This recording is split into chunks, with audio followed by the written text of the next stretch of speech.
Aibo, Sangen. Hey guys, welcome back to another video. I'm Sbahle Mkhize and this is my channel.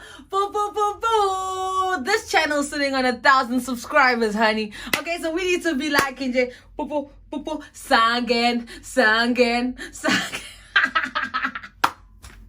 You guys, I'm so happy. Yo guys, this is like, awesome because, I love celebrating small things and the small milestones rather. And like 1,000 subscribers, obviously in the bigger scale of things might not be a lot, but as a new YouTuber, this is awesome. It keeps me going. It keeps me excited. It keeps me motivated. So please keep sharing. And I just want to say, thank you so much from the bottom of my heart. Okay guys, so let's start this video. Seeing as it's popular cool, our hair is flying, it's going crazy. It's too much. But we're definitely gonna celebrate. We're gonna do a whole different video for that. I saw a lot of your recommendations. Some of you guys said you wanted a Q&A. Some of you guys said let's do a spa day. So those both sound amazing. So I'm going to let you know which one I decide to do in the next couple of days. Guys, for this video, I really wanted to switch it up a bit. Mainly because I was like, you know what, I've never actually sat down and reflected about the things that I've learned while living abroad as an expat. Obviously, I've been, for you guys who are new here and who have just subscribed, I have been living in China for 3 years now and predominantly in Beijing. And I've been traveling around Beijing and China, obviously. So I'm going to be talking about my experience in China. But I think even as I've got my laptop here for the points, but I think even if we just talk about, overall life lessons that one learns as someone who is living abroad, I think there's so many things to unpack. But I decided to choose 15 things because, I when I sat down and I really started to reflect about it, I was like, there's so many things that resonate with me, especially quotes and, sayings, as well as my thoughts. So I decided to choose 15 things or 15 life lessons that I've learned while living abroad. And so let's get straight into this list. I have my points written down on my laptop, so I'm gonna keep referring back and reading some things that I wrote. And yeah, let's get this video started. And you can also comment, tell me if you're new, tell me where you're from. Are you living abroad? How long have you been living abroad? What's it like for you? Which point resonates with you? Just share and tell us, guys. Share it. There's so many people in the comment section who are still in their home countries, who are planning to move abroad. So let's give people what they need to hear before they even get here. You know what I mean? Let's go. The first point is vibes from people. So guys, when I say vibes from people, there's a quote that I found that I think explains it so well. Trust the vibes you get. Energy doesn't lie. This is by thegoodvibe.com. Guys, when you are living abroad, you meet people from all over the world, and of course everyone has got their own goals, everyone's doing their own thing, and you meet each other in different places, in the clubs, on the beaches, in the classrooms, wherever it is. And guys, vibes are vibrations from people. I'm a huge believer in something if something feels off and something doesn't sit well with you, guys, listen to that vibe. And there's so many relationships, friendships that I've cut off in my time here in 3 years because the vibes just weren't there. And I think when you start to live abroad and you're exposed to different people from different cultures and different backgrounds, this is where you really need to know what you stand for and your values, so that if anything comes at you that contradicts or tries to shake your values or shake your belief system, you can cut that off immediately and don't hesitate. So that is one of the things that I've learned over the years, that when something doesn't align with me or doesn't feel right, the vibrations, the energy with that person, situation, a place, a workplace, whatever it is. If you haven't checked out my video about how I quit my job after a month, my first month in this country, the vibes are off there. And I tell you, I talk about it all in the video. So the vibes are off and I quit that job. I knew that this wasn't the place for me. So let's move on and find another place, you know? So that's the first one. Vibes from people, vibes from places. Definitely, I've learned to really harness that skill and be able to make a decision, cut people off, cut things off, and keep it moving. You know what I mean? The next thing is to own my truth and my story and to tell my story. Guys, I found a beautiful quote by the Mind's Journal. It says, one day you will tell your story of how you've overcome what you're going through now and it will become part of someone else's survival guide. I had a little bit of an interruption there, but let's keep going. So the fourth point is the importance of having an emergency fund and a career plan. Like this one, guys, I learned the hard way during 2020. Not that I had like a situation where I ran out of money and I didn't have anything and I was living here, but rather like I saw how my family and different people needed my support, and like I just couldn't do it financially, and I couldn't afford to do it. But I'd had like a year and a half in this country, and obviously like I had things to settle, like I had debt to settle in my first year when I said I wanted to do that. But just generally having, you know, a good emergency fund, like I can't emphasize this enough. So like I had to really take control of my finances more than ever. Like I don't have the ability to drive over to my dad's house and be like, Dad, I need money now, kind of thing. I wouldn't say that easy. So when you're abroad, you have to really have your T's or have your ducks in a row when it comes to your finances. And I'm currently on a journey now of taking control of my finances. Unfortunately, didn't have a lot of guidance when I was younger with financial literacy, and I've just now being able to figure it out. But I really want to impart those lessons on my younger sister and generations in my family to come. Obviously, a career plan. Guys, you can't teach in China forever. You can't live here forever unless you get married and start a family with someone who's Chinese. But you know, I had to really like, you know, write out a vision board or a plan for my career. Where do I want to go after China? What do I want to do after China? Etc. etc. So next one is to move in silence. This one is so important. I found a really beautiful quote about this. A quote that I resonated with. It says, don't share your visions until they manifest. This is by Adil Ahmed. I think Adil, if I'm saying it right. Guys, don't share your visions until they manifest. Not everyone is rooting for you. Not everyone wants to see you succeed. Yo, guys, please, this one is so close to my heart because as someone who lost their mother at a time where, you know, I lost my mom passed away, and I moved to China, né? And then like everyone was like, what are you doing? You're not gonna succeed. You just lost your parent. How are you gonna survive? Like, and people really weren't rooting for me, and I was like, how is this possible, kind of thing? But it's so important for you to keep your cards like this to yourself. And when you are ready, when it's time, when God says it's time, then you have veza makadako. And that's something that I've been living with and that I've been living and applying in my life in every aspect, whether it be career, whether it be with relationships, whether it be with finances, whatever it is, whether it be just with my own goals as a person. Yeah, guys, this one, I can't say more about it. If you are trying to come to China and trying to, or not even China, but trying to live abroad, trying to leave your country, trying to leave the situation that you're in, and you want better for yourself, definitely keep your cards to yourself, plan and manifest with the people that care about you. And then when it's time to share with the rest of the world, you can share. The next one, number 6, is curate your own happiness. Oh my goodness. This one, I have a beautiful quote by Christopher Bazark. It says, don't ever put your happiness in someone else's hands.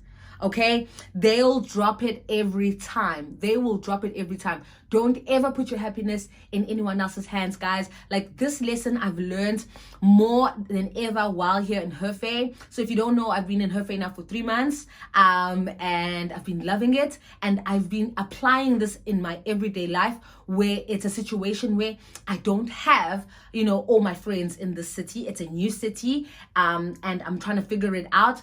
But I've realized that my happiness and my joy, I can't put that in someone else's hands. Like, there are situations where, guys, I literally have no one to go out with. Everyone's at work. I'm the only one who's off on Wednesdays and Thursdays.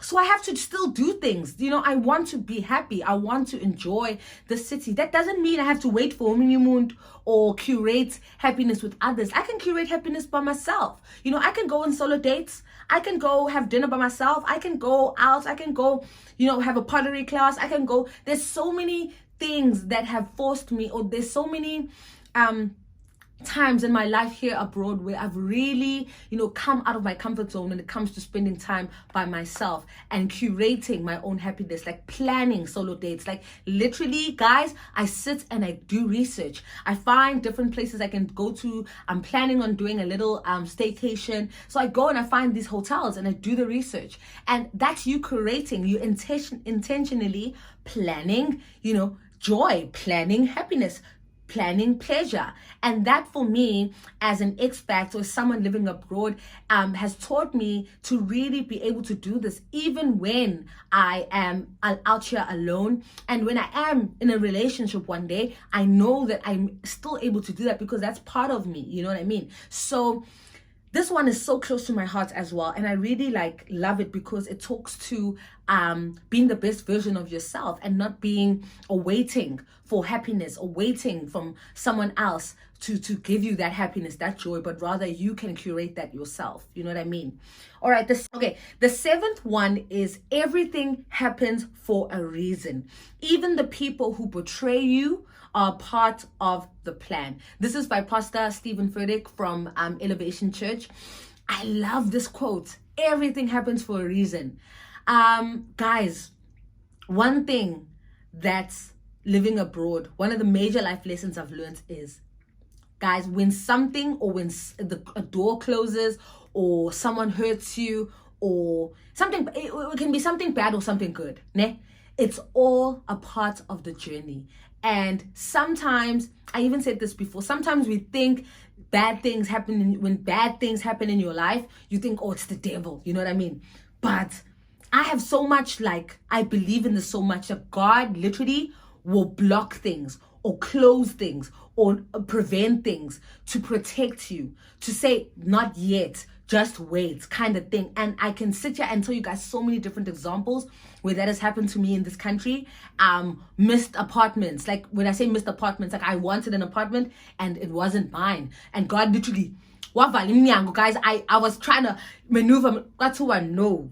And I was like, you know what? Thank you, God. Did that place not happen to be not owned by that agent, and that agent was doing dodgy things? Like, these are the things where it's like, you know what I mean? Because you're on your own here and you obviously don't have your family and close friends to go back or take with you to these places. So it's so important to listen to the life lessons, or listen to the vibrations or that inner voice, or to listen to, if you're a believer, listen to God when he says to you, not now, close here, wait, kind of thing. I think it's so important, guys.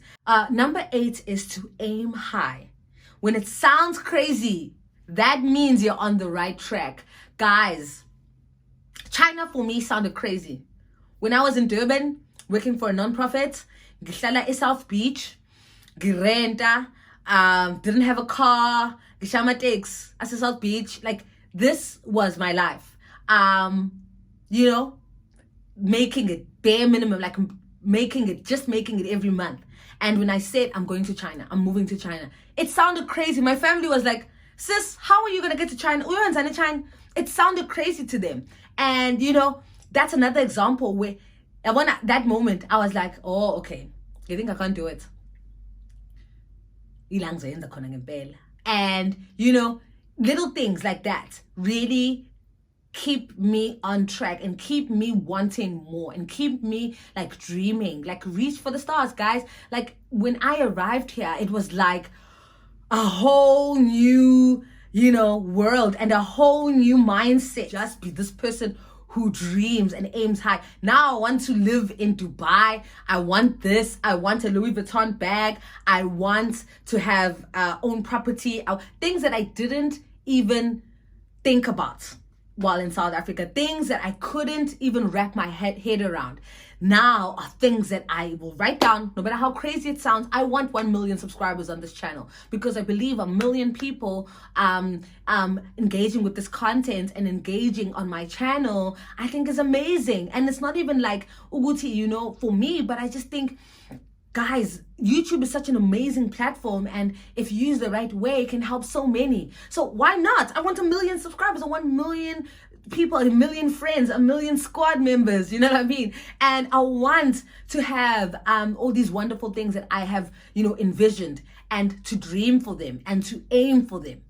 So don't be afraid to do that. Point number 9 is it's important to have your tribe of friends. Like, when I say your tribe of friends, guys, I'm not talking about hundreds. I'm not talking about 50 people. No. Tribe, I can say I've got a tribe of friends that I can count on one hand. Okay, no, 2 hands. They're not all in this country, and these are people who are my tribe, and these are my chosen family. Of course, I'm here, I'm abroad, and I've got my tribe that's here in China. But I think it's so important when I'm talking about tribe of friends where you live, or tribe of friends where you are, whatever country you're in. Like, it's taught me to have that family, that close-knit tribe who know everything. When I say know everything, know your emergency contacts, codes, things like this. If anything was to go wrong, you know what I mean, Lord forbid, like they know all the codes, all the door codes, all the card code, like all those important things. But more than that, they are your family. You know what I mean? Like, you're alone, you don't have your biological family, but this is your chosen family. And that, I think, is so important, because you can't choose your biological family, but you can choose this tribe of people who are there for you and you for them. So I think that, for me, has taught me also, like, even with that tribe, that they are the people that you count on the most, and those are the people that you can be your most lowest and your most, vulnerable. And also, they keep you in check and keep you, in check, and be like, okay, are you still doing this? Are you doing this? But also, they celebrate your wins with you. So that, for me, has been so amazing, just to keep them close to me wherever I am in the world. I know I've got my family who are abroad with me. We're all in different continents. There's 5 of them in different continents and 5 of them in the country, but it's so amazing to have that. You know what I mean? All right, the next one, point number 10, is living alone and constantly being alone is not as glamorous as it looks. Guys, being alone when you weren't alone for such a long time, at first was like the hardest thing. Sure, guys, and like, you are alone with your thoughts. You start to have these stories that you build and you replay over and over in your head. But the flip side of it is that when you do this, you realize how much you need help with dealing with these stories, and it might be traumas, it might be whatever it is. And it really helped me to make that step to find and seek help and find therapy and find ways to deal with these things and these traumas and these stories that I have on a replay in my head, these insecurities, whatever it is. And so that, for me, showed me how it's so important to make time for being alone, né? Because we run away from it. We think it's uncomfortable, né? It doesn't feel right, doesn't feel good. There should be voices around you, there should be people around you. But don't run away from that solitude, that that position of stillness, that position of listening in and being present with whatever comes up, because there's so much healing that takes place in that time, and so much healing has taken place in my life. And obviously I'm not like giving life lessons here and saying, hey, apply this in your life. This is, I probably should have started with this. These are my experiences. This is how I've interpreted it. And yeah, so being alone is never easy, guys. But now, the more I am alone and I actually, are okay when I'm alone, there's so much strength in that. There's so much power in that. And I feel like I can hold space for myself. Like I don't need people to hold space for whatever comes up. You know what I mean? So point number 11 are the cultural differences between China and SA. Like that for me has been one of the life lessons that I've learned, that wherever it is I go in the world, there will always be cultural differences, and you just need to be open-minded, sis. You need to be aware that it's going to be different. Like when I'm talking to myself now, like you need to be aware that things are going to be different. You need to be open-minded. You need to not be judgmental. Not everything's going to be the same as South Africa. Like things like that. Like, and that for me has really helped me to be an open-minded person, and to be able to ask questions and ask why, and not judge immediately, but just ask, Kaibo, why is that the case? Why do you chew so loudly?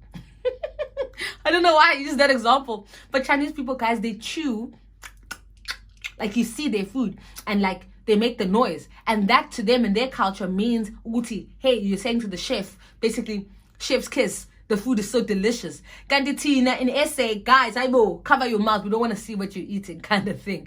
So it's different things like that that really like open my mind, and to not judge immediately, but ask questions and be informed. You know what I mean? So I hope you guys are with me and you're still here. And if you like what you see, give me a thumbs up and let me know which point you've enjoyed so far. So guys, now we're going into the last 4 points. So the next one is number 12, and this talks to blessings. Like when I say blessings and learning how to extend them to others. Like guys, being here, living abroad, and being able to provide for myself and my family, I've just been reminded how by extending my hand and giving where I can, really God rewards that, and God sees that. And sometimes, guys, you don't have to make it known. It doesn't have to be in everyone's eyes. Like things that are done in secret, God sees that.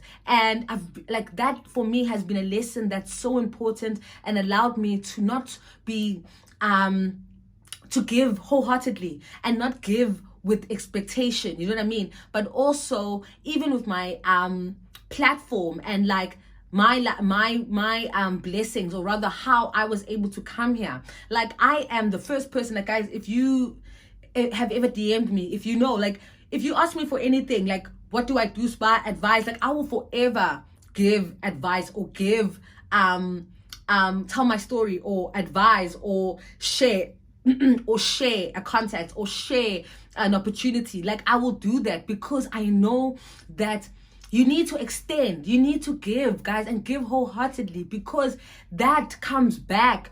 And sometimes it will never come back, manje, but God sees that. And the next one is number 13. 13 is we all have our magic. Oh my gosh, guys, this one I cannot say enough. This one I've learned, and I've seen it even more, manifesting more now. When I say manifesting, like I have been so blessed to see how different people in my life have their magic, and how they are harnessing that magic and really living their best lives. And I think as people, we try to compete, and we try to look at others and be like, how do they do that? I want that kind of thing. Kanti, you have your own magic. And I think also being abroad, when you meet so many people from all over the world and they tell you their stories, you can't help but be like, oh my gosh, I want that, and that's good. It's good to want better for yourself, but but it doesn't have to be the exact same as someone else. It doesn't have to be copy paste. You have your magic. It's going to happen your way, in a way that's specific and unique to you. You know what I mean? And that should be something that you hold on to, that you have your magic and your story will have its magic. You know what I mean? And we all have different magic. And I think that's beautiful, And then number 14 is what is for you will come to you. And I think you guys know this, and it's been oversaid, like in relationships, in jobs, in whatever it is. But this is a lesson that I learned the hard way, where I was holding on to things, and as soon as I let those things go, guys, what was for me came to me, And I think it's a video for another day, but I talk about it a little bit in my how I quit my job in China, and I saw how letting go of something that anyone else in for example in South Africa would have wanted that opportunity. I mean, it was a job in an English school, but it wasn't mine. It wasn't for me. So let it go, and something else came, something better. You know what I mean? So yeah, that's number 14. This is the last point, number 15. Thank you for staying this long. Number 15 is I have a little quote that I love, that I live by, which is to bloom where you are planted. Sometimes there is no next time, no timeouts, no second chances. Sometimes it's now or never. And this is by Alan Bennett. Like, guys, this one I live by every day, and it's on my Instagram, it's on my description box, and I love it because it talks to being present, né? And being present meaning you see what's around you, you dive into it, and you really immerse yourself in whatever it is, maybe a job, a new location, a new friendship or relationship, and by that you allow yourself to bloom, né? And you don't think about what if, or I'll try later, or maybe next time. Like, no, now is now. Like, it's now or never. And some of you guys might know I have moved to Hefei, or I've been in Hefei for 3 months, and I decided to stay here permanently. I've resigned, or I've signed a contract with the company, or the same, right, let me explain. It's still First Leap, but First Leap in Hefei. And I decided to sign here for this exact reason. This place felt good. I immediately picked up on how I felt, the vibrations that I was giving off, that I was feeling when I was on my solo dates or when I was around people. I loved this, the fact that it was green. The city is green. I love green. I love trees. I love forests. I love hiking. And, there were so many things that I felt that felt right. And, I've been wanting a change. I've been wanting to relocate, but I wasn't, doing the work. I wasn't doing the actual proactiveness in looking for a job in another city, mainly because of what was happening with COVID and, and so much uncertainty with the education system. But I knew that I wanted to stay with this company. So when this opportunity came up to relocate and support, I saw it as a way to just get a glimpse. But God said, no, Mtanam, this place is for you. It's for you. Like I said, when something is for you, it will come to you. Literally, I didn't go looking for this opportunity. It came to me. And so who am I to fight? You know what I mean? I'm just going to bloom where I'm planted in the moment. And that is what I'm doing. The city, I have faith that the city will exceed my expectations. I have faith that the city will unlock so many new things in me, so many new opportunities, so many new friendships and relationships. But more than that, it's like another opportunity to grow and to be to level up in everything. And so I'll never ever take that for granted, being abroad and being able to just easily, and for me it was how everything easily happened. Like I got the opportunity, my lease was up in Beijing. I went to Beijing, packed up my things. Like, that was the easiest move I've ever experienced in my life. The guy came, picked up my stuff, moved these things over to Hefei for me. I took the train, Gafika, no problems, nothing was damaged. Like, it was just, for me, once again, the universe, God, my mom, Ugoko, all my ancestors aligning everything, saying, you know, this is for you. And so that for me is number 15, bloom where you're planted. Sometimes it's now or never. Thank you so much again for 1,000 subscribers. Yeah, I'm so happy, guys, and I'll see you in the next video. Don't forget to click that subscribe button, and yeah, see you in the next video. Mwah.